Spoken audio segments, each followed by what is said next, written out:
Before our panelists take the stage, we would also like to acknowledge and recognize institutional property advisors represented this morning by Mark Myers for your generous support of this opening session's keynote speakers.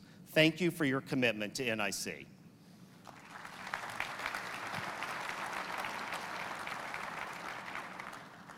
So we'd like to welcome to the stage now our moderator, Mr. Glenn Hutchins, who's Chairman, North Island, and co-founder of Silver Lake Partners, and our keynote speakers, Newt Gingrich, Speaker of the U.S. House of Representatives, as well as Larry Summers, former Secretary of the Treasury.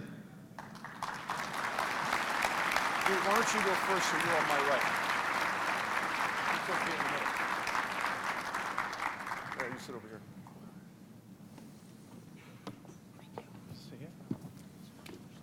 Thanks, guys. Thank you.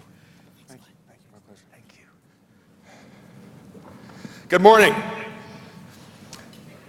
Great to be here in Chicago with everybody and not hear somebody boasting about the Cubs. My name is Glenn Hutchins, and to my left, quite appropriately, I have Larry Summers, and to my right, equally appropriately, I have Newt Gingrich. If you don't know who they are, I suggest that you're probably in the wrong place. So we're not going to do any introductions this morning. Let's jump into it, gentlemen. Both Newt and Larry, thank you for coming and supporting this wonderful organization. Sure. We appreciate your being here. So I'm going to go right to a question that we understand. By the way, we have a very lengthy agenda of questions today. As many of you know, we spent some time polling the audience and getting what's of interest to you. So a lot of these questions are informed by what you said you wanted to talk about, as a result of which we're not going to do any Q&A unless we have time at the end, which having talked to both these gentlemen over the years, I doubt we're going to have extra time, but get through this agenda. So first, guys, our audience is involved in the business of providing for America's aging population.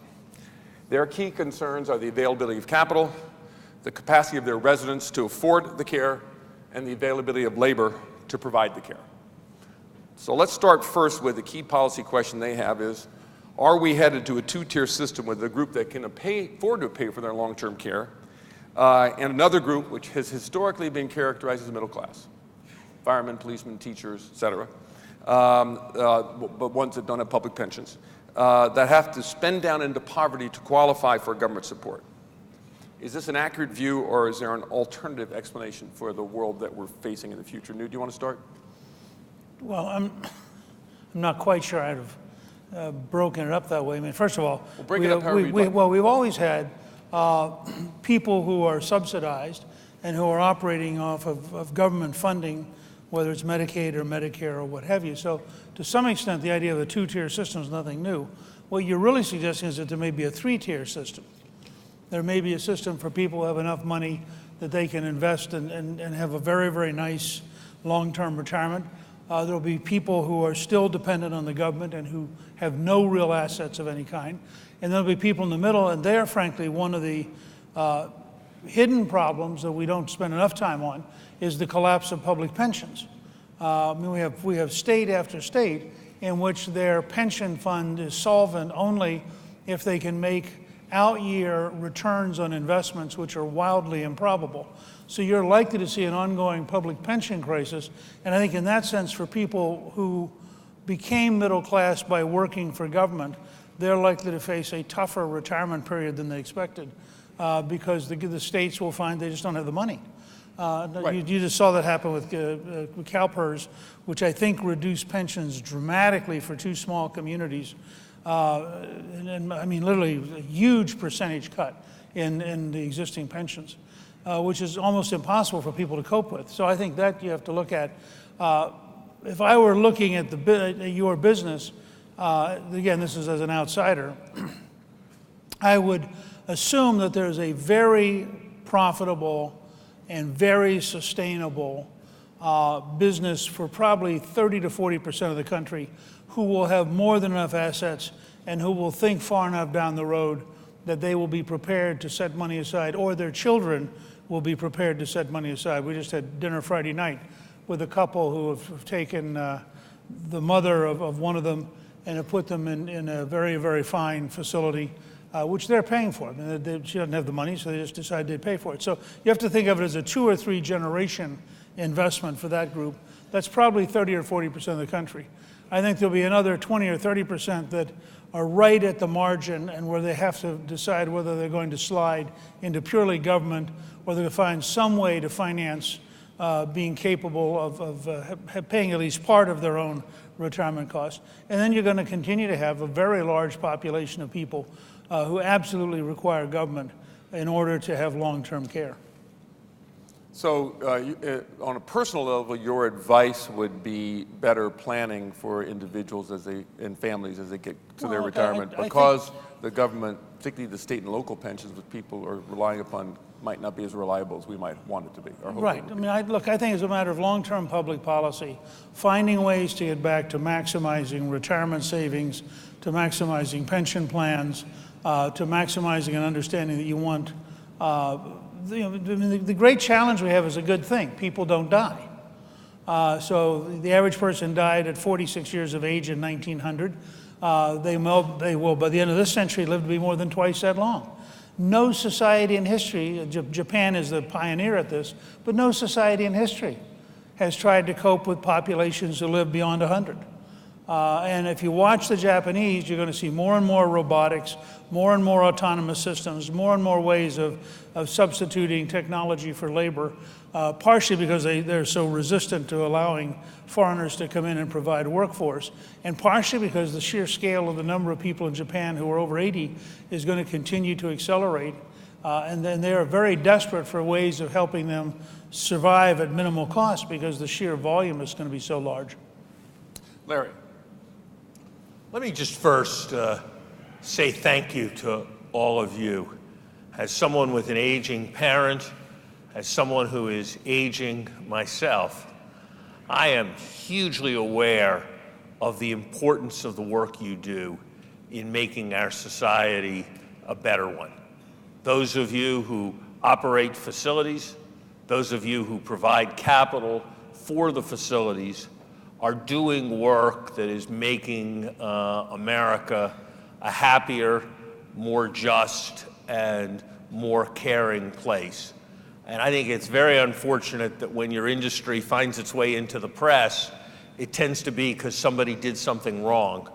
And the vast majority of the people in it are doing things that are right and important every day and need to be celebrated and appreciated. Look, I basically agree with what Newt said. There are 3 populations. There's a population like those of us on the stage who are quite fortunate and are going to be able to manage this and are going to want to be comfortable and are going to be willing to pay in a way that will enable somebody to earn an attractive return on an investment. There's a Medicaid population where the pressures on government to hold the costs down, even at some risk to the quality, is going to be ever present. And there's going to be a growing group that's caught in between, and there isn't going to be any single solution for that group. Some of it is we need to make old age more economically secure, which is a combination of, for many people, a longer working life, for a stronger Social Security system, more adequate set of pension arrangements. We're going to need to find ways to encourage insurance arrangements that work, because after all, most of us are not going to live to 97, but those few of us who are going to have important economic issues. And we're going to need to find... I plan to live to 97 because it's the only way I'll ever score below my age on the golf course.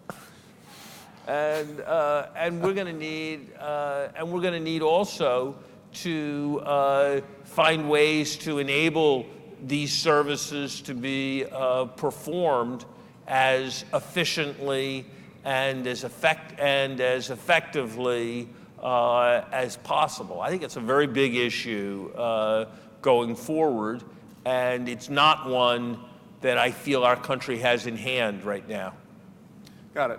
So what I'm going to do in the next part of this discussion today is now go into the individual components of sort of policy matters that go at this larger question we've talked about. And then if we have time at the end, we'll do some more fun stuff. But let's get through the serious part of this agenda first. So first thing I want to do is healthcare policy.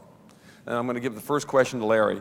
So Larry, President Obama has himself said that there are significant problems with the Affordable Care Act that should be fixed and that Congress should get together and solve those problems. What are they?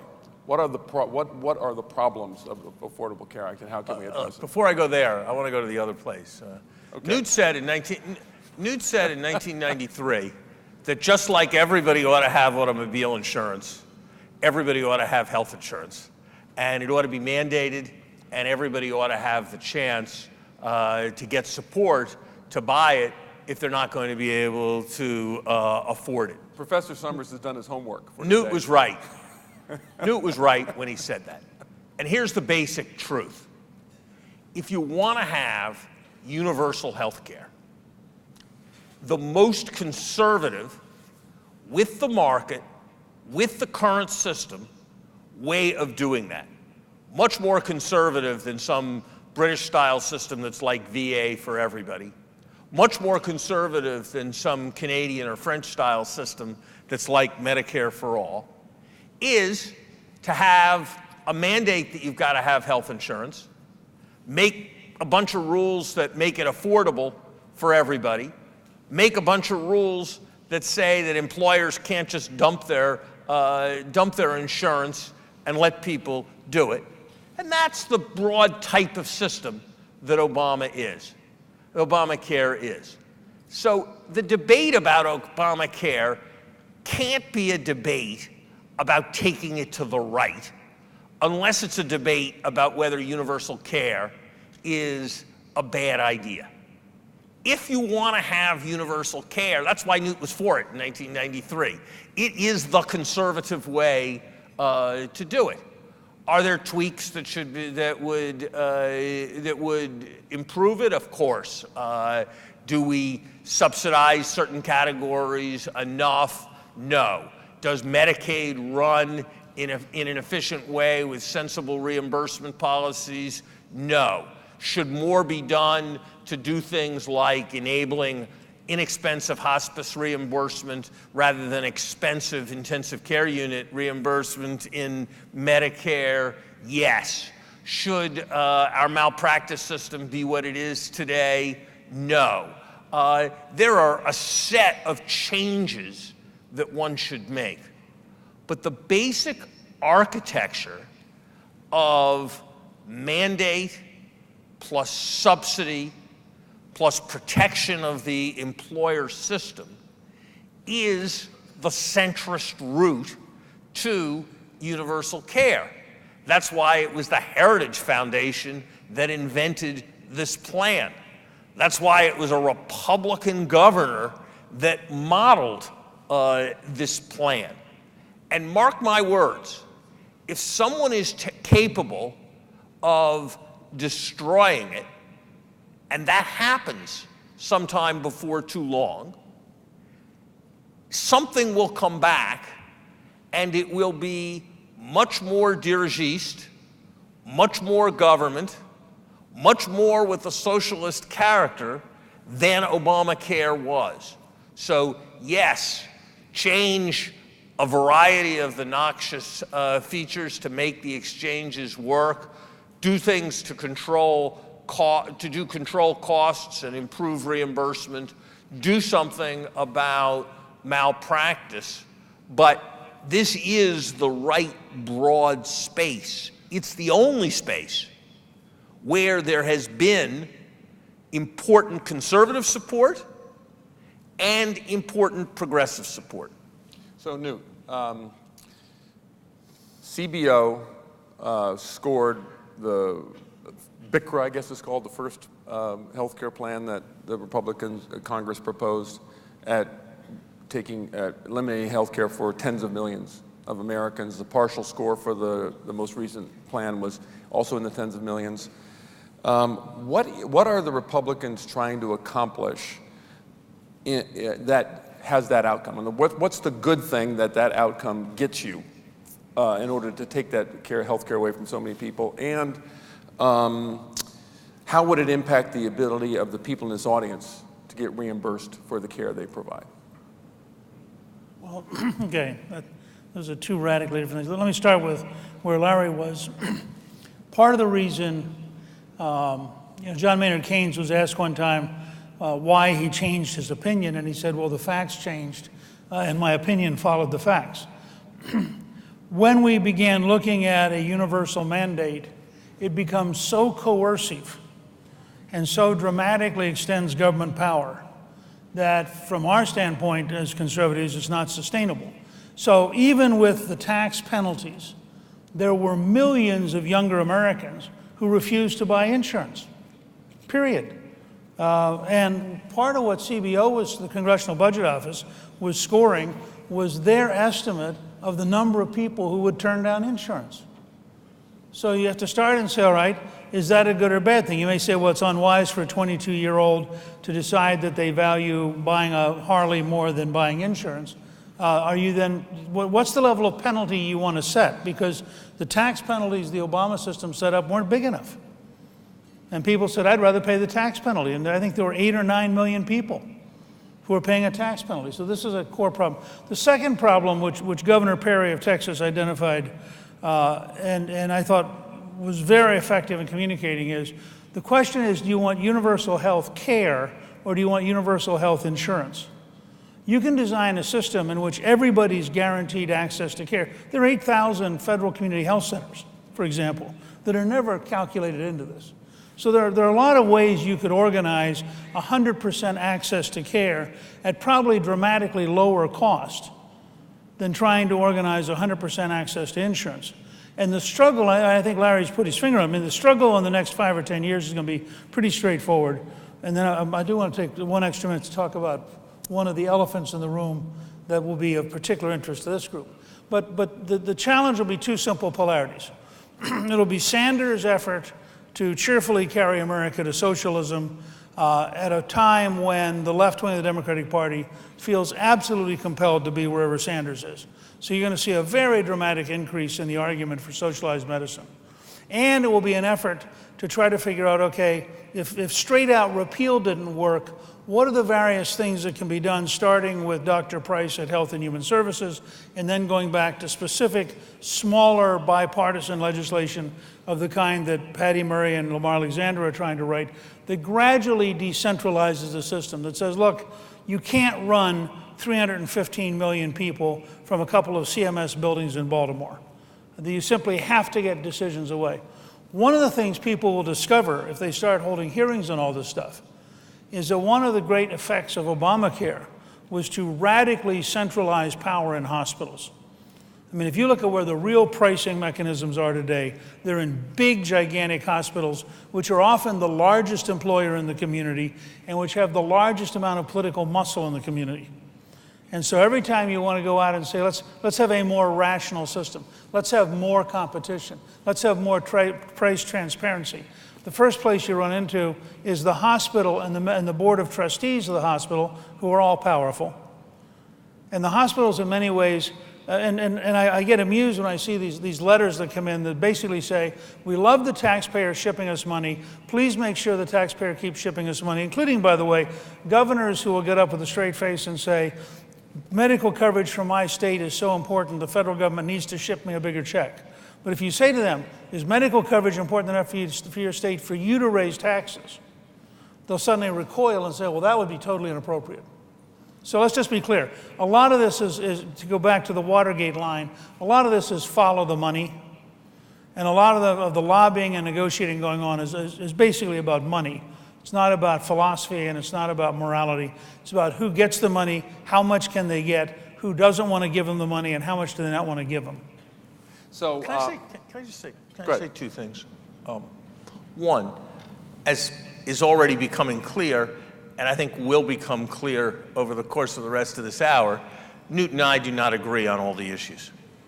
On the other hand, Larry, I think we knew that before. On the other hand, and this is the serious point, Newt and I, and we did it to some extent when I was in the Clinton administration and Newt was in the House, we can debate these things, look at evidence, make compromises, and find solutions. And what is really distressing to me about the state of our politics right now is that we have two political parties that are increasingly being polarized. So they can't have those conversations together and try to find solutions. Look, I can accept more decentralization than would be the instinct of many people on my side. I remarked before on the malpractice issue, which is not exactly my side's standard position. I think that Newt's vision of access without insurance, universal access but not universal insurance, is a vision of care in an emergency room, and is going to get precious few checkups, is going to get precious little preventive care, and is going to be problematic. I think decentralization can easily be a prescription for a race to the bottom in Medicaid. Here's the problem with decentralized Medicaid. Every state thinks to itself, if I have the best Medicaid program, I get the most Medicaid recipients. If I have the worst Medicaid program, I get the least Medicaid recipients. And so there's a strong tendency to want to export the poor. And so Medicaid is pushed down to an unsustainable level.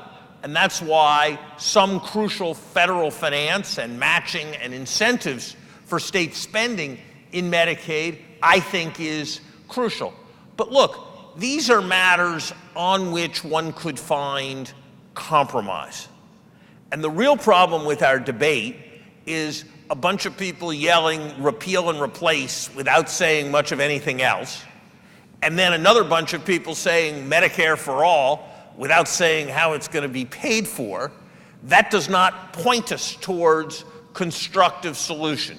And so another thing Newt said that I thought was exactly right was, this isn't like it's all fine right now, but it needs to be smaller, bipartisan steps of the kind that some people are working towards.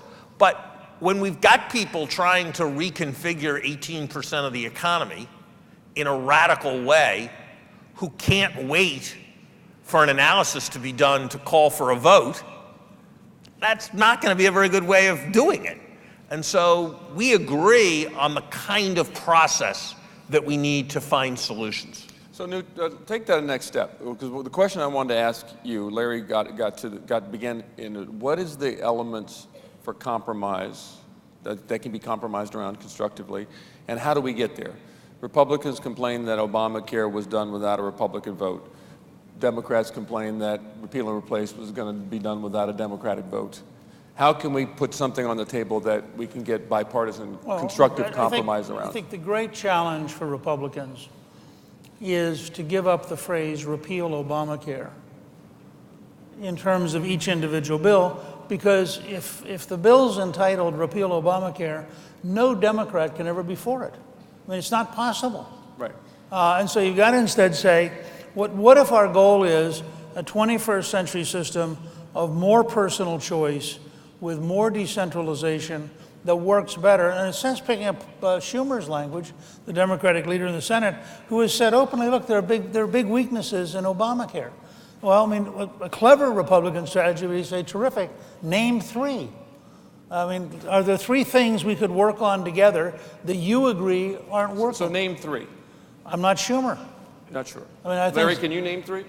I mean, we can name the things, but the point is, we could name things. The point is, when you have a leader who offers you a chance for the leader to define for his party things he would be willing to change, now you have the open. This is what Larry and I did in the 90s. Now you have the opening for a conversation. Okay, got it. So what would be your three, Larry?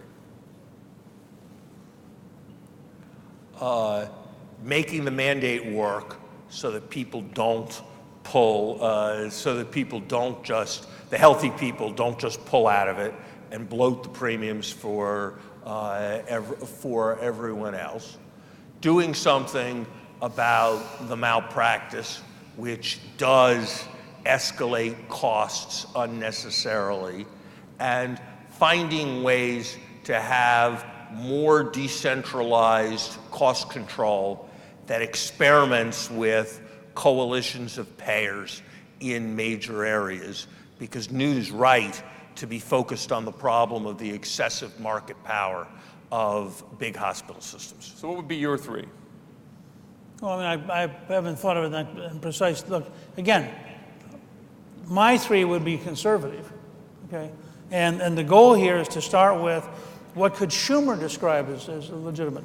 When Lamar Alexander was working with Patty Murray, and they had made some progress. They had been working on a package where the Democrats got a couple things, the Republicans got a couple things.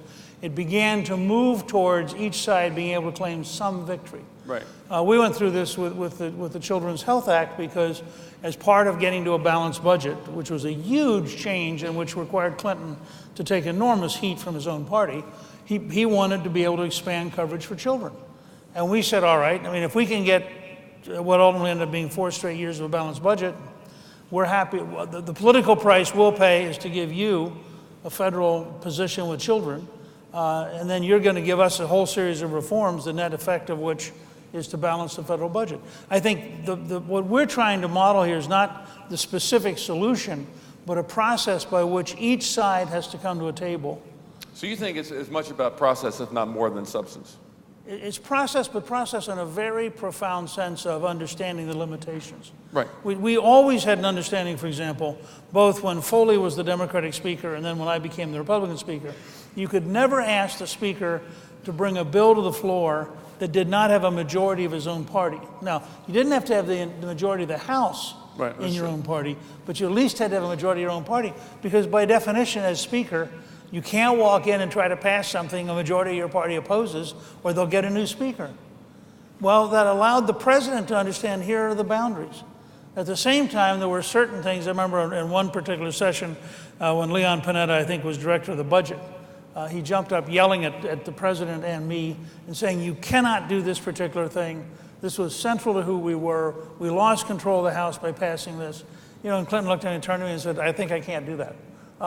You know, and you have to have some sense of humor and some sense of this. This is about human beings who are fallible, trying to find a way to make sausage, in Bismarck's phrase, so that it can work. So how would you probability assess the chances that we can get there in this Congress?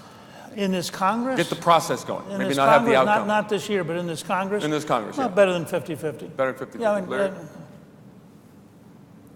Oh, I'm much less optimistic. Much less optimistic. Look, I think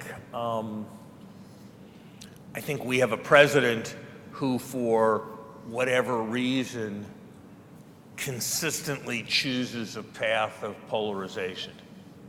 You know, we're in the climactic moments on healthcare. We're in a existential crisis with respect to North Korea.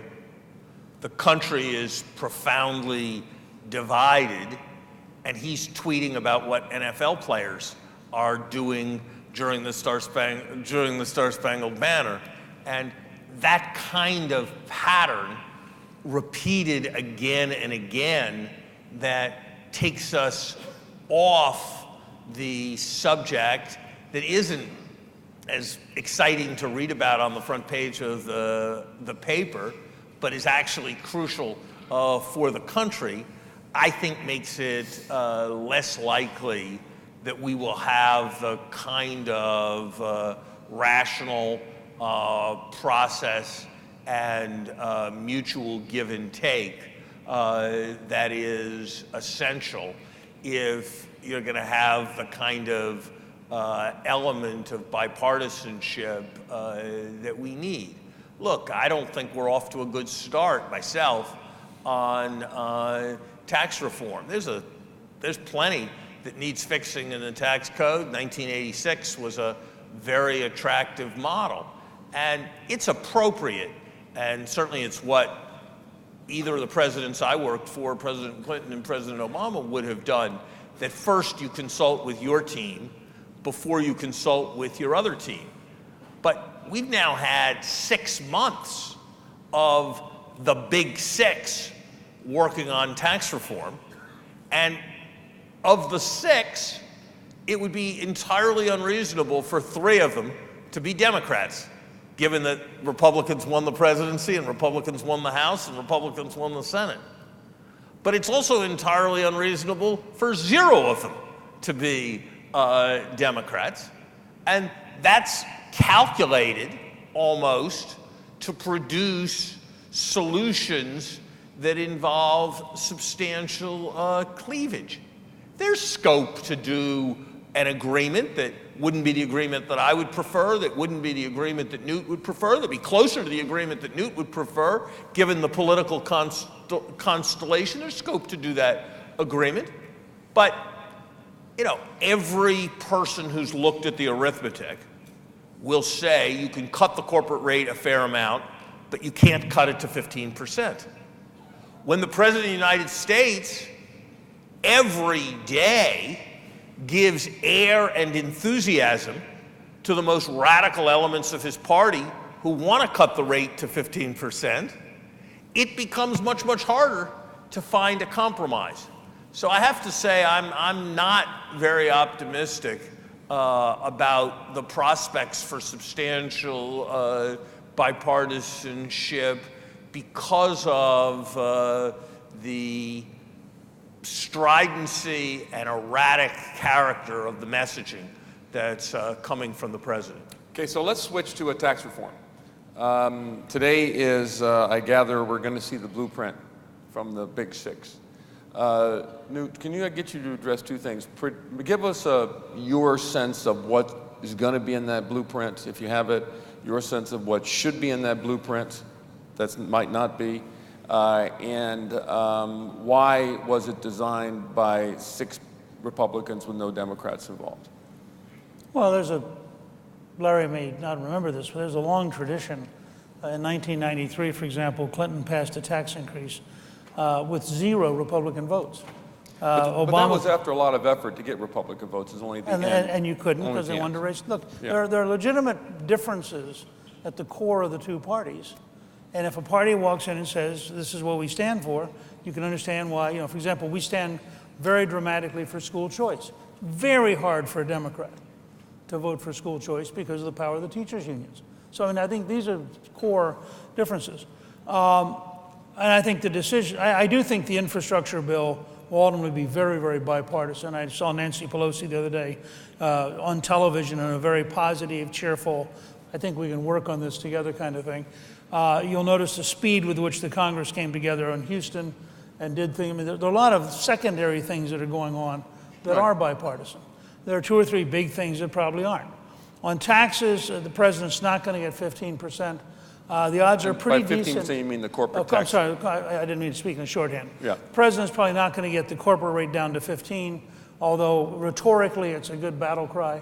But he almost certainly will get it to 20. I think for the first time in history, you'll almost certainly have a small business tax component that will be a very dramatic tax cut for small businesses. And the president's been intuitively very populist about this. He said all during the campaign, he wants a substantial tax cut for the middle class. I think you're going to see probably both a rate reduction and probably a doubling of the deduction that you can take, the personal deduction. So now you're going to personal taxes. So on personal corporate taxes, 15% plus small business. 15% plus small business, personal plus taxes, repatriation. Plus repatriation, Yeah, okay. and then I think with a fair amount of cleaning up of the code to make it simpler, I think their hope is to get down to 3 levels on the personal side, and for people who are not wealthy to literally, I suspect they will literally in the near future, produce a postcard that you would be able to fill out that is your tax form. And we do spend something like $430 billion a year right now on tax compliance. So being able to cut that dramatically is a variation, is a different kind of tax cut.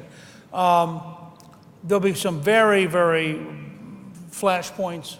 I wouldn't be surprised, this is still, I think, in debate, but I wouldn't be surprised to see them eliminate the deduction for state and local taxes.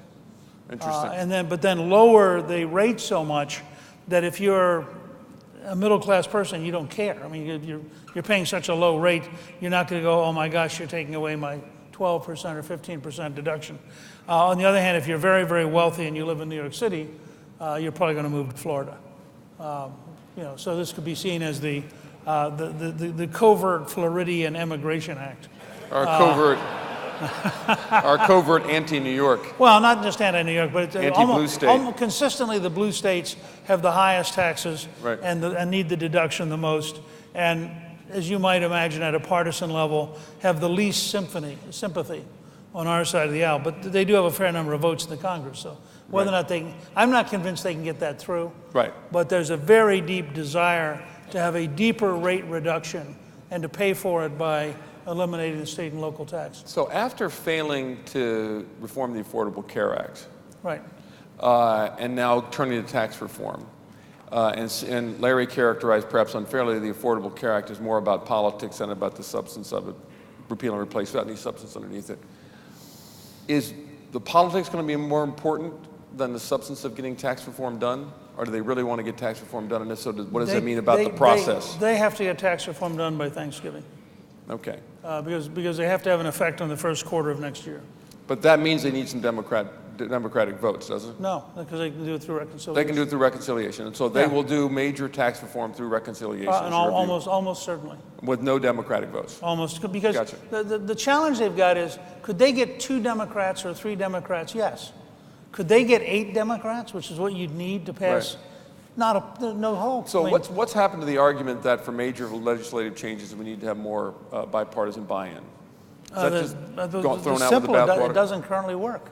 Yeah. I mean, you're in a period of American politics when the two sides are sufficiently far apart that it's very, very, now this will eventually change, but at least for the short run, it's going to be the only way to get your view is if you want to get something done, it's the only way to do it. But I will say this for the team that put the taxes together.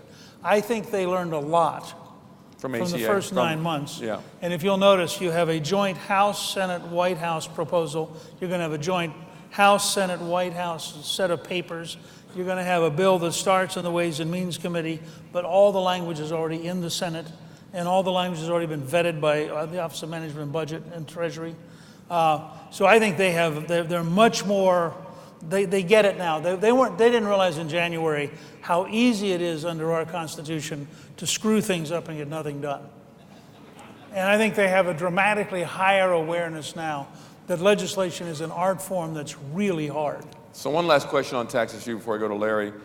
1986, second term of the Reagan presidency, 2 years to get tax reform done. Right. You think you can really get it done by Thanksgiving? Well, 1981, Reagan passed a huge tax cut. Right. By August, and that's after he got shot. So there was a hiatus there. I mean, so can you get something done this year? Sure. I think the odds are 80 or 90% they'll get it done before Christmas, and about 40 or 50% they'll get it done by Thanksgiving. Gotcha. Larry, I want to get you to respond to what you just heard, but I'd also like you to address the feasibility and importance of deficit neutrality as we think about tax cuts. The last 2 major tax cuts, Reagan and Bush, were promoted as paying for themselves, but led to huge increases in debt as a percent of GDP. But the dire predictions for the implications of that have not come true. So how do we think about the overall tax reform, but also how do we think about the importance of managing the deficits and the debt as we get into this? Let me say a few things. One, Newt, I'd be happy to bet you a nice dinner that there will not have been a major tax cut or reform bill passed by Christmas. I'd be happy to make you that bet. Do I get to come along? You get to come. You get to. I get to pick the restaurant. You get to pay. Well, if you pick the restaurant, you can pay. I knew that was coming. Newt and I are humble academics. Yeah, You're okay. private equity guy. Guess what? I'm not getting paid here today. That's So we'll let you pay for the we'll let you pay for the dinner. Second, look, this word blueprint is interesting.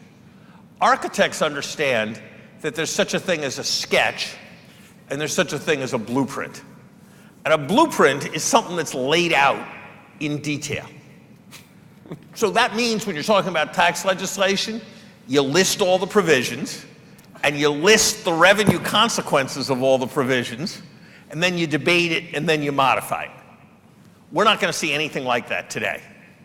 We're going to see, well, I want to change this provision, I want to change this provision, I want to change this provision, I want to change this provision, and I want to raise money here, with no effort to show how it adds up. So the debate really begins when you have a blueprint, which is defined as an exact list of provisions with their revenue consequences. And the problem that the Republicans have is that they've got $4 trillion worth of tax cuts they want to do. They've got $800 billion of tax increases that they're willing to stomach, like the state and local thing. And they can't imagine blowing up the deficit by more than $1.5 trillion. So 4 minus 8 is 3.2. And they don't have a numerical solution. And so the thing doesn't quite come together yet, even after 6 months of negotiation to produce the blueprint. And that's why I'm less optimistic that there will be some ultimate good that will come of it. Next thing is there are a lot of technical problems in this. I mean, here's an example of a technical problem. It's kind of an attractive idea to say that we should have much lower tax cuts and pay for and stimulate small business and do all that. But I think, frankly, most Americans would feel that Newt and I, coming and giving speeches, don't really constitute the kind of small business we're trying to stimulate, nor do partners in law firms, nor does Glenn at his private equity firm. And how you write a rule... By the way, that would be perfectly fine with me, by the way. So how you write a rule that stimulates genuine small business without allowing a large number of people who are in the top 1% to have their taxes cut. There are a lot of politicians waving their hands and saying, of course it's possible, but nobody's quite figured out how we're going to do that.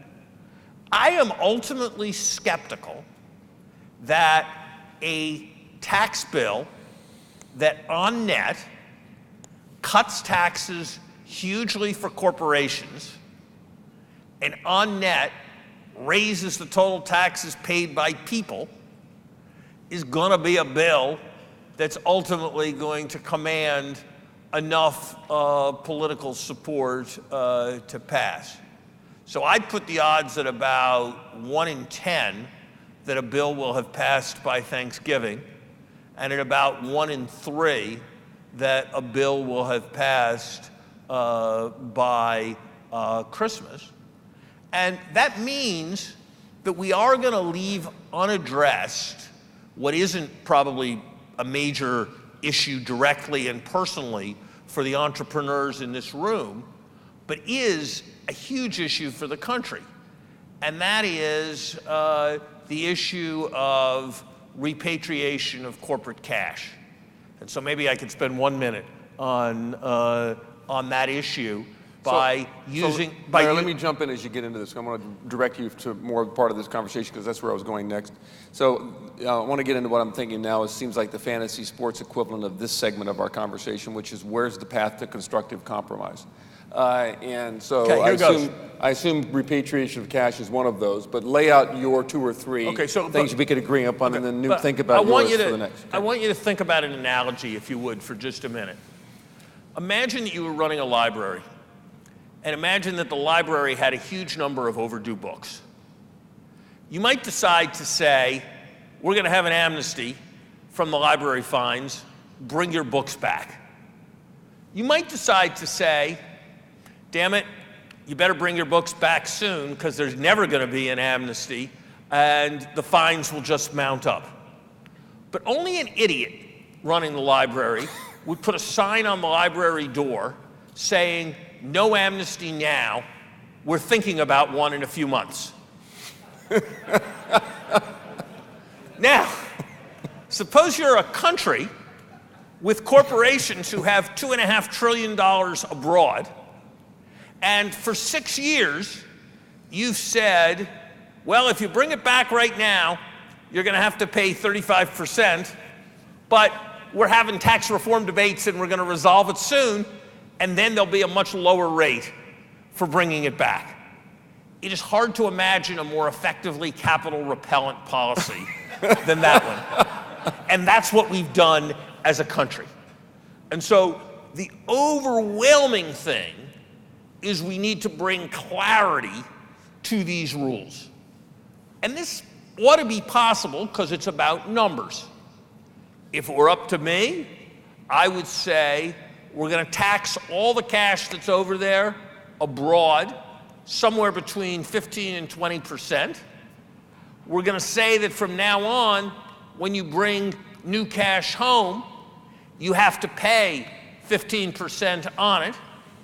And we're going to say, if you leave it abroad in the future, even though you didn't bring it home, you're going to have to pay 15%. And you set the numbers so that in total, the Treasury gets just as much money as it did before, but the money comes home. That's what I'd be for. Others of a more conservative bent than I would probably be for setting up the numbers so that the tax rates were lower, and on net, corporations were getting a larger tax cut. But you know, once you're talking about numbers, you know, I say 17, Newt says 10, the thing settles at the thing settles at 13 or 14. You're at a place where you can compromise. So the thing I would put overwhelming emphasis on is doing something about this system of corporate taxation insofar as it involves the international aspect that brings clarity so the cash comes home. And that also brings a measure of fairness to the question of tax evasion. Look, there were some people who did a study. They did a study, it was the kind of study that people in Washington and policy-oriented people do all the time. It was a study of digital trade, you know, trade in internet stuff. But it had a kind of embarrassing conclusion. Because you know what the leading export destination was for American digital trade, as somebody had defined it? The Cayman Islands. Not, I assure you, because anybody lives in the Cayman Islands and buys anything, but because intellectual property was being exported to the Cayman Islands, and then once it was in the Cayman Islands, there were large royalty payments. So I paid large royalties on intellectual property to my Cayman Islands subsidiary. Those royalty payments were deductible from US tax at 35%. They were taxed in the Cayman Islands at 2%, and I had avoided a huge amount of taxes. Well, you know, it's a country that, it's an old phrase, but you know, a country that can put a man on the moon, a country that can invent the internet, is a country that can figure out transfer pricing so that all the profits don't go to the Cayman Islands. And that ought to be part of corporate tax reform too. So my two things, do something about the external cash and do something about the evasion of taxes through the placement of income in tax havens. So Newt, if you needed 8 Democratic votes to put something on the table in the Senate with respect to tax reform, what are the 2 areas or 3 areas where you think you could reach agreement? Well, I don't think you could get a comprehensive tax reform through Right, I understand I think at that point, and Larry raised a good one, I think you could offer a small repatriation bill and maybe get 70 or 80 votes for it. And it would require disaggregating. Instead of a large bill, you'd do a series of specific bills. But so what are other areas in repatriation do you think you could? Well, and you might also then have to think beyond. I mean, if you were going to get in this theoretical world. Yeah, this is the fantasy sports part of the discussion. If you were going to get 8 Democrats, you're no longer bound by narrow Senate rules. So you could imagine saying, tell me things you want that aren't tax related, that would be valuable enough to you. So, I mean, you could, they won't do this, but you could make an argument that if you built the right kind of infrastructure bill that also had tax policy, that the power, for example, of fixing the tunnels in New York City and taking care of the New York Port Authority might in fact start to attract attention in ways that tax policy never would. So why doesn't it make sense to legislate that way writ large? Why don't the Republicans and Democrats get together and have bills like that, infrastructure plus tax reform, healthcare fix plus immigration reform, whatever it might be, and do that? They tend to accept on the ideologically most important topics. Right, okay. And there they polarize. That's your argument about the lower level There they things. just polarize. I mean, we weren't going to support Hillary Care, period. I mean, there were no prices. And the same thing happened with Obamacare. The Democrats really wanted Obamacare. Obama really wanted Obamacare.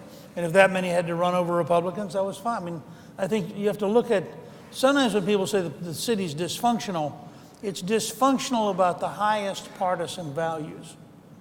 But it's not necessarily dysfunctional about 100 other things. The Armed Services Authorization, the National Defense Authorization Act, I think got 87 votes the other day in the Senate. So it had massive bipartisan support. And so I think it depends in part on what the topics are. But and what you're let me trying to take an accomplish. example. You're right that there are pockets of functionality that are beneath the surface of the biggest issues, but they are only pockets. I'll give you an example from today's news. Puerto Rico, my modestly informed judgment is that Puerto Rico is going to make Katrina look like it was a small problem. That's right. We have a stupid provision in US law that is motivated by the pettiest of interests that stops ships with a foreign flag from going between 2 US ports. It's called the Jones Act. It protects a small merchant marine industry. How can it be that we are not prepared to temporarily suspend the Jones Act in order to facilitate moving generators, telecommunication equipment, blood plasma, water purification supplies from the mainland to Puerto Rico? And yet, the judgment of our elected leaders, starting with the President of the United States, uttered within the last 2 days, is that we are not going to suspend the Jones Act because it would be such a critical precedent. That is the kind of wanton pettiness that is what leads to the degree of dysfunctionality that we have in our government, and makes me very discouraged, not for the long run, because I think we're an extraordinarily resilient country, but for the short run. So that's something we can surely agree on. So let me go to the next topic, because we're, I have one, can we agree on that? Can we agree on the Jones Act? Look, I tried to repeal the Jones Act, and the fact is the maritime unions beat us. And if they go in tomorrow morning to suspend the Jones Act, the maritime unions will beat them. Beat them again.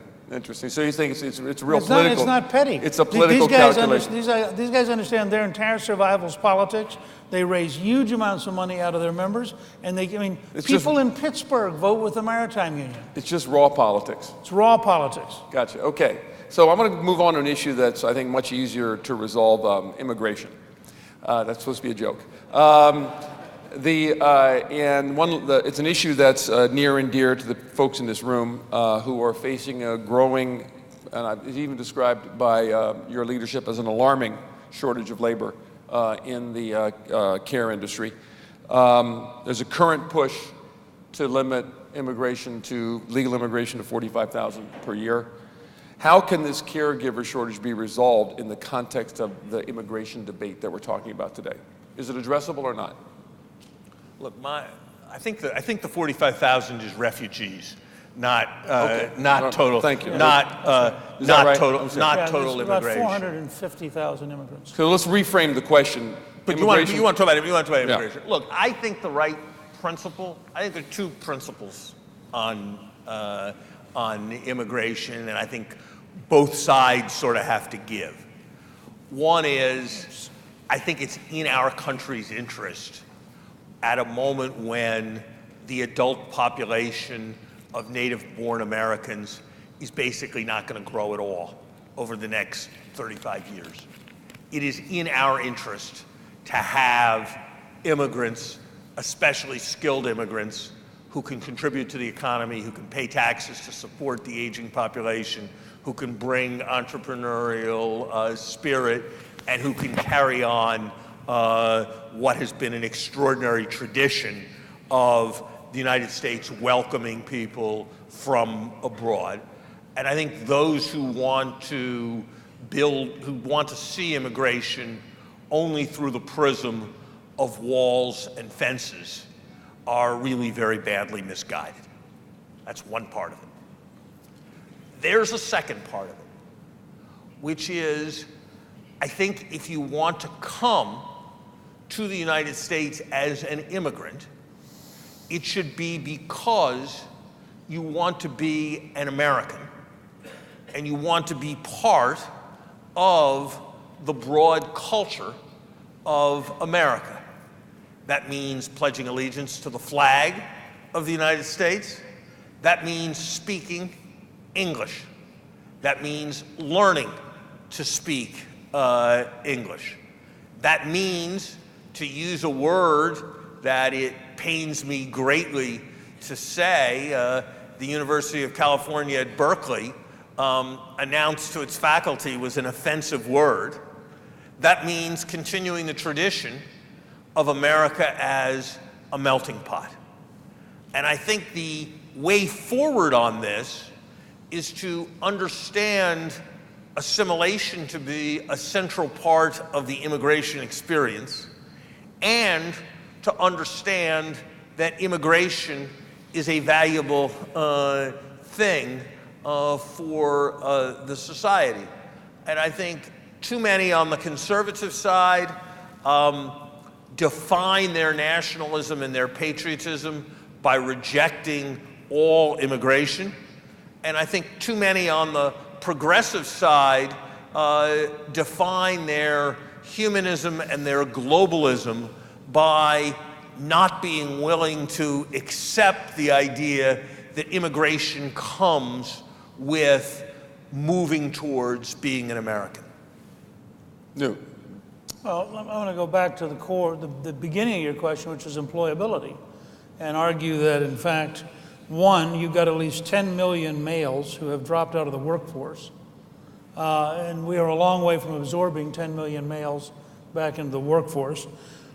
Two, I think there are very few industries more susceptible to developing in-house continuing education than the entire long-term care system. And to the degree that we can use online and other kind of autonomous systems, you can have a continuous upgrading of the workforce in ways that I think would be very dramatic and would have a huge impact on the thing. Three, if we don't solve the opioid crisis, right, we are going to have an enormous problem of employability, period. You saw Alan Kruger's piece on that was published in Brookings about the effect, right?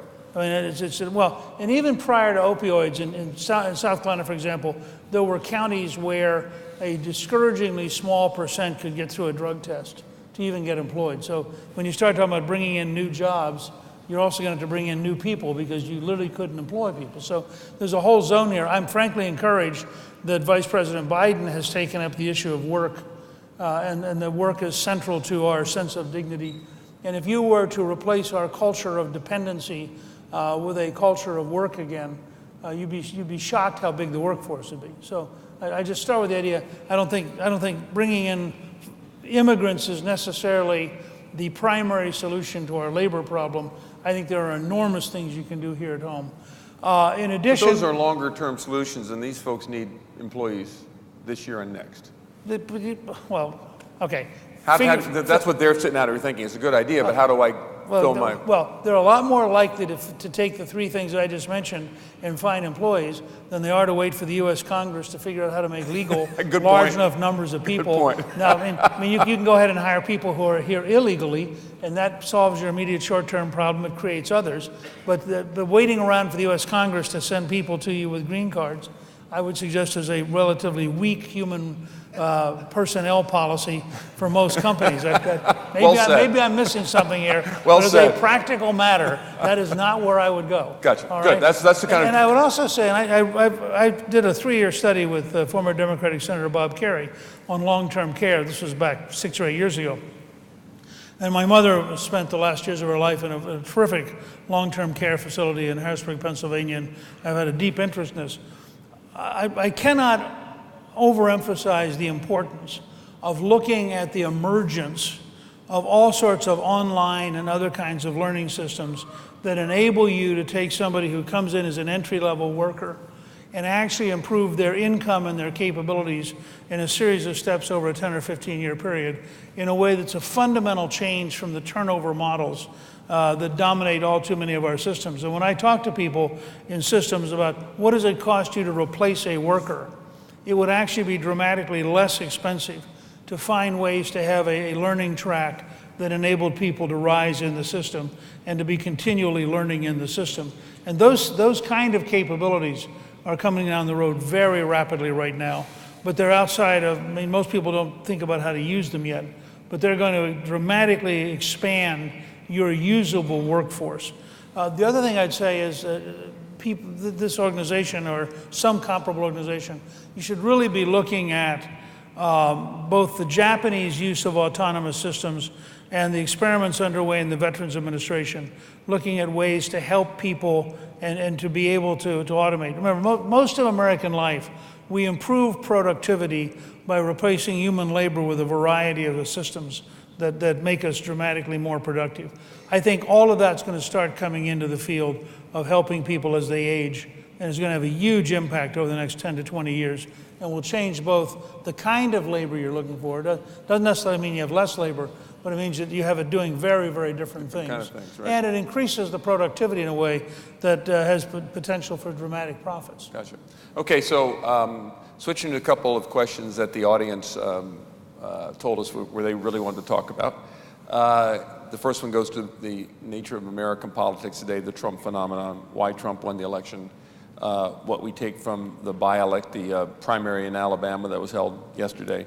And so how do you analyze that? Why did Trump win? Why did the most Trump-like person, was not the person Trump supported, win in Alabama?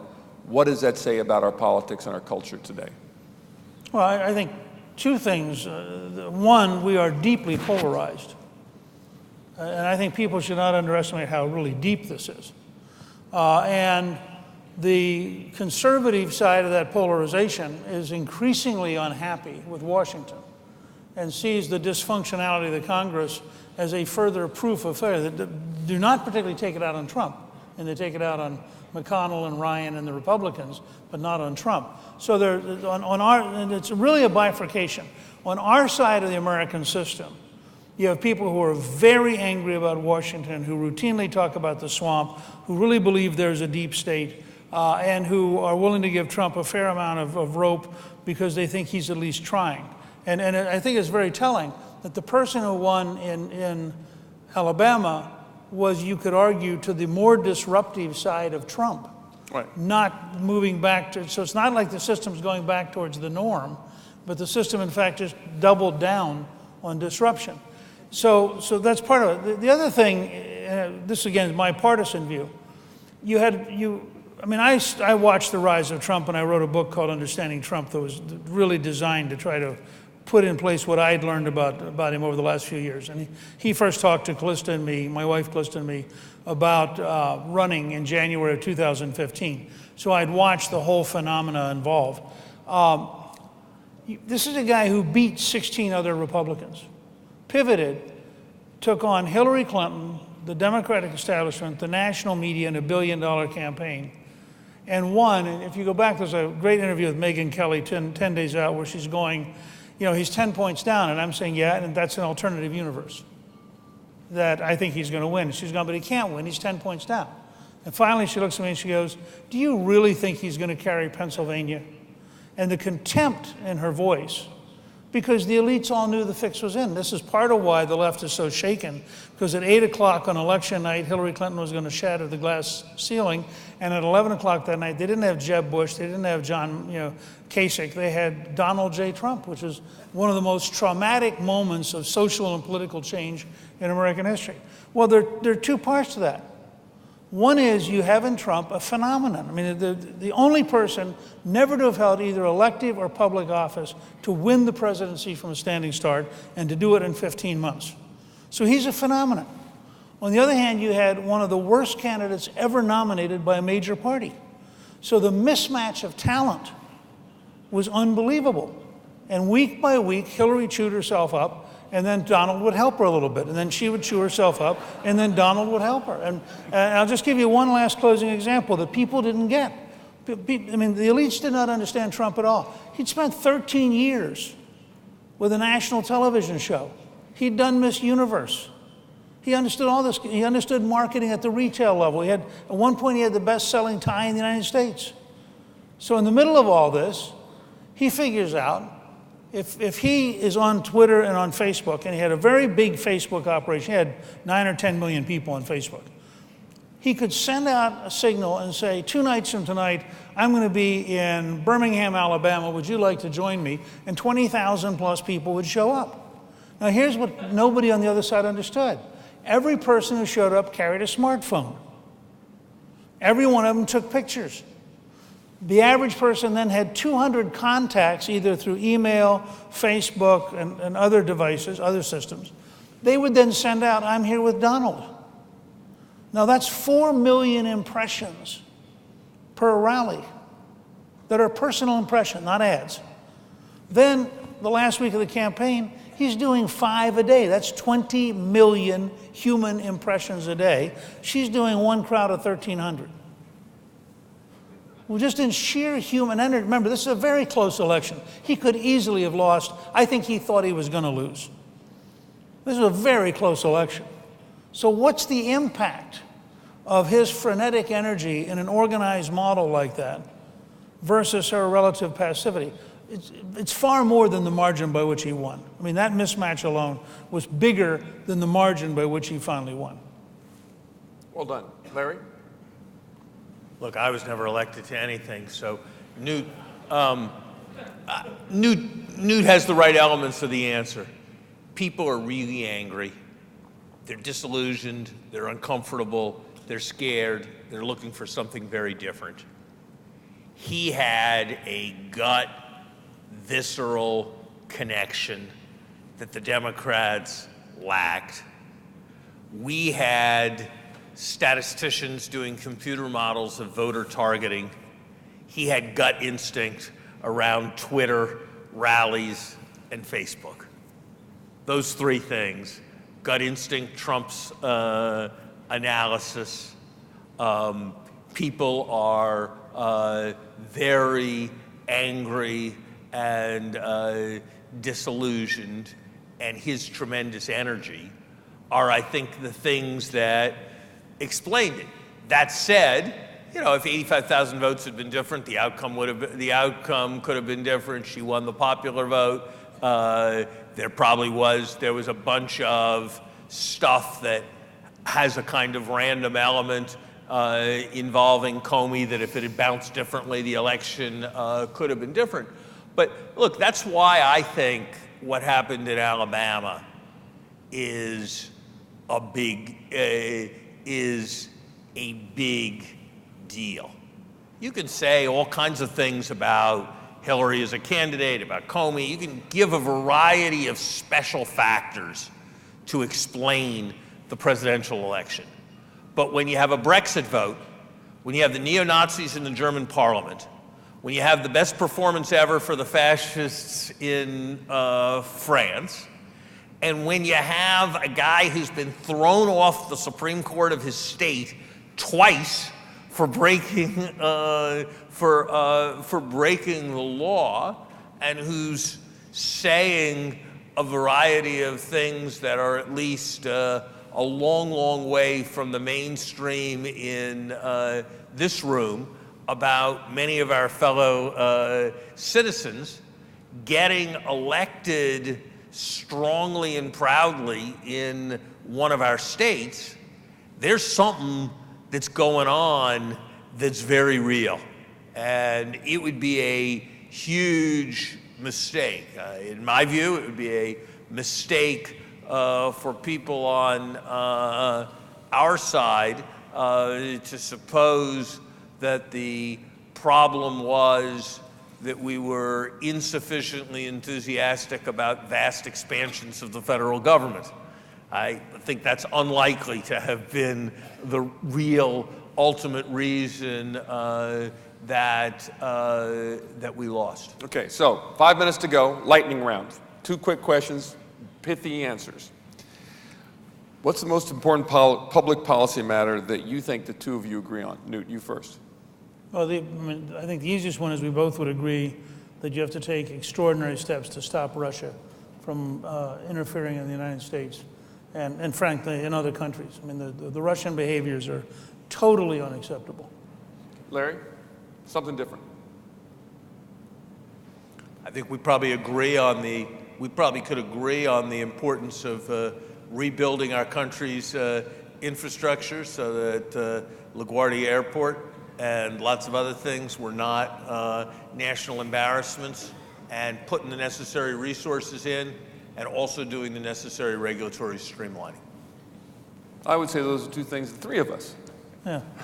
can't agree upon. All right, last question. Newt, what's the single biggest problem you think our country faces? And if you could wave a wand and pass a piece of legislation or implement a piece of public policy to address it, what would that be? Well, when you learn that 13% of the 8th graders in Baltimore can pass the math and science exam, so 87% of the 8th graders, and all of you as employers confront this, can't pass the math and science exam. And that means we're paying about $139,000 per student who actually passes the exam. You have a crisis in the core skills and knowledge of this country that is civilizational. I mean, you look at the dumbing down of America over the last 2 generations compared to what it's going to take to operate both as a citizen and in the workforce. And I think education is probably the deepest single challenge that if we don't fix it, we are faced with a genuine crisis in our ability to function as a country. Larry, something different. I think Newt's right about the magnitude of the education problem. I'm less sure that we know how to fix it, because I'm less sure that it's about the 4% of their time the kids spend in schools, rather than a whole set of things about their families, about the culture, and all of that. But he's right on the importance of it. Here's another way of saying it. If every American 17-year-old took the SATs, the average score that they would get would be somewhere between 650 and 700. That is to say, they'd get in the neighborhood of 325 or 350 on each of the 2 tests, and that means half of them are below that. And that's telling you something. I think the other one is what is, in some ways, the long-run consequence of it. It's something that, that Newt talked about. Look, in the 1960s, when people were less healthy and less likely to have graduated from high school than they are now, only 1 out of 20 men between the ages of 25 and 54 was not working. Today, 3 out of 20 men between the ages of 25 and 54 are not working. And there's good reason to think that that'll be a third between a quarter and a third by 2050. That is not the mark of an effective and functional society. Some of that's got to do with education and skills. Some of that's got to do with cultures of dependency. Some of that's got to do with structural changes in the economy that are reducing demand. But that's what we need to be thinking about as a country if we are going to be one country rather than two countries. I don't think societies that see their strategy as being to warehouse and keep comfortable very large fractions of their populations are societies that ultimately succeed. And that's a real risk we face. Okay, so I want to end here where we began, which is I want to congratulate everyone at NIC for putting on such a terrific conference. Thank everybody in the audience for all you do to take care of our elderly in our population. And now thank Larry and Newt, because I hope you enjoyed this as much as I did. It was terrific, gentlemen. Thank you very much. Well done. Thank you. Well done. Good job, Larry. Thank you.